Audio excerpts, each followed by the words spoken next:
আগামী 1 এপ্রিল 2026 থেকে অনলাইন পেমেন্টে সবকিছু বদলে যেতে চলেছে। হ্যাঁ শুনেছি।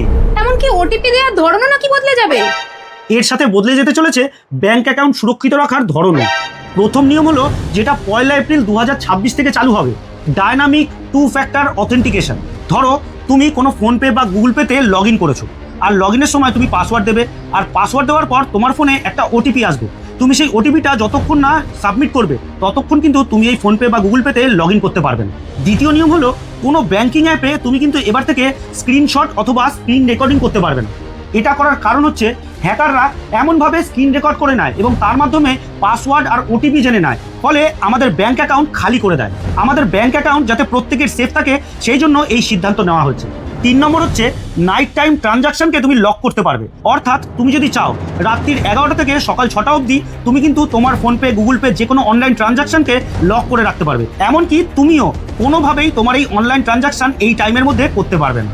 চতুর্থত হলো আপনার অজান্তে যদি কোনো রকমের ফ্রড অ্যাপ অথবা কোনো মালওয়্যার আপনার ফোনে ডাউনলোড হয়ে যায়, তাহলে ট্রানজাকশন করার সময় আপনার কাছে বারবার ওয়ার্নিং নোটিফিকেশান আসবে। 5 নম্বর হলো ওটিপিতে ভীষণ বড় বদল হতে চলেছে। আগামী দিনে হয়তো SMS এর মাধ্যমে ওটিপি আসা বন্ধ হয়েও যেতে পারে।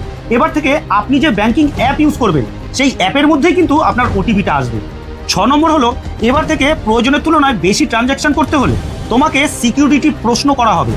ধরুন আপনি প্রতিনিয়ত 2000 টাকার লেনদেন করেন, হঠাৎ করে আপনি 50,000 বা 1 লাখের পেমেন্ট বা লেনদেন করছেন। সেই লেনদেনের সময় হয়তো আপনাকে এমন প্রশ্ন করতে পারে যে আপনার স্কুলের নাম কি বা আপনার মায়ের নাম কি ইত্যাদি, যেগুলো আগে থেকেই আপনার ফোনে সেট করে রাখতে হবে। ঠিক উত্তর দিলে ভাববে এটা আপনি, অথবা যদি আপনি ভুল উত্তর দেন তাহলে সাথে সাথেই ব্যাংকের কাছে একটা নোটিফিকেশন চলে যাবে, ভাববে হয়তো কোনো স্ক্যামার হতে পারে।